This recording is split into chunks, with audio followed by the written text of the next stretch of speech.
അസ്സലാമു അലൈക്കും വറഹ്മത്തുള്ളാഹി വബറകാത്തു. സഹോദരങ്ങളെ, സൗഹാർദ്ദപൂർണമായ ഒരു സമൂഹത്തിന്റെ സൃഷ്ടിക്ക് കെട്ടുറപ്പുള്ള ബന്ധങ്ങൾ അനിവാര്യമാണ്. ബന്ധങ്ങൾ തകർന്നാൽ സമൂഹം തന്നെ തകർന്നു തരിപ്പണമാകും. അനൈക്യവും ഛിദ്രതയും ഇസ്ലാം വെറുക്കുന്ന ഏറ്റവും വലിയ കാര്യമാണ്. കാരണം അത്രത്തോളം മാരകമല്ല മറ്റൊന്നും. എത്ര സുദൃഢമായ ബന്ധത്തെയും ക്ഷണനേരത്തിൽ തകർത്ത് തരിപ്പണമാക്കാൻ, ഛന്നഭിന്നമാക്കാൻ അനൈക്യത്തിന്റെ വിഷവിത്തിന് സാധ്യമാകുമെന്നുള്ളതാണ്. അതുകൊണ്ടാണ് മുത്തായ ഹബീബ് സല്ലല്ലാഹു അലൈഹി വസല്ലമ തങ്ങൾ അനൈക്യത്തെയും ശൈഥില്യത്തെയും ക്ഷൗരക്കത്തിയോട് ഉപമിച്ചത്.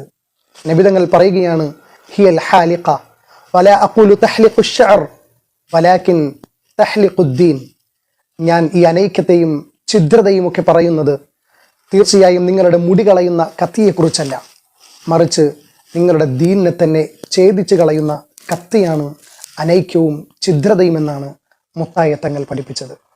പരിശുദ്ധമായ ഖുർആനിലൂടെ കാണാൻ കഴിയും, നിങ്ങൾ പരസ്പരം കലഹിക്കരുത്, അപ്രകാരം കലഹിച്ചാൽ നിങ്ങൾ ദുർബലരായി തീരുകയും നിങ്ങളുടെ വീര്യം ചോർന്നു പോവുകയും ചെയ്യുമെന്ന് അള്ളാഹു ഓർമ്മപ്പെടുത്തുന്നു. പ്രിയപ്പെട്ടവരെ, ശത്രുക്കൾ ആഗ്രഹിക്കുന്നതും അതുതന്നെയാണ്. നമുക്കിടയിൽ ഛിദ്രതയും അനൈക്യവും ഒക്കെ ഉണ്ടാക്കി ഛന്നഭിന്നമാക്കി നമ്മളെ ഈ ഭൂമിയിൽ നിന്നും നിഷ്കാസനം ചെയ്യുവാനാണ് അവർ ആഗ്രഹിക്കുന്നത്. നമുക്കിടയിൽ ഇത്തരത്തിലുള്ള പ്രശ്നങ്ങൾ സൃഷ്ടിച്ചുകൊണ്ട് നമ്മളെ പല വഴിയാക്കിക്കൊണ്ട് നമ്മളെ ഇല്ലായ്മ ചെയ്യാനാണ് അവർ ആഗ്രഹിക്കുന്നത്. ആയതിനാൽ ഇത് തിരിച്ചറിയുന്ന നല്ല ജനങ്ങളായി നാം ഓരോരുത്തരും മാറണം. നിറത്തിൻ്റെയും ജാതിയുടെയും വർണ്ണത്തിൻ്റെയും ഭാഷയുടെയും ദേശത്തിൻ്റെയും എല്ലാം വ്യത്യാസങ്ങൾ മാറ്റിവെച്ചുകൊണ്ട് ഒരു ഉമ്മയുടെ മക്കളെ പോലെ സാഹോദര്യത്തിൻ്റെ ഈറ്റില്യമായി നമുക്ക് ഓരോരുത്തർക്കും മാറാൻ കഴിഞ്ഞാൽ നമ്മളെ തകർക്കാൻ, നമ്മുടെ രാജ്യത്തെ തരിപ്പണമാക്കാൻ ഒരാൾക്കും സാധ്യമാവുകയില്ല.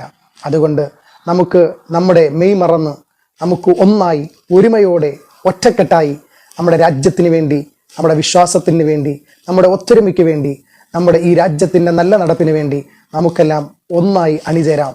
നാഥനായ റബ്ബ് നമുക്കെല്ലാം തൗഫീഖ് നൽകി അനുഗ്രഹിക്കട്ടെ. ആമീൻ. അസ്സലാമു അലൈക്കും വറഹ്മത്തുള്ളാഹി വബറകാതുഹു.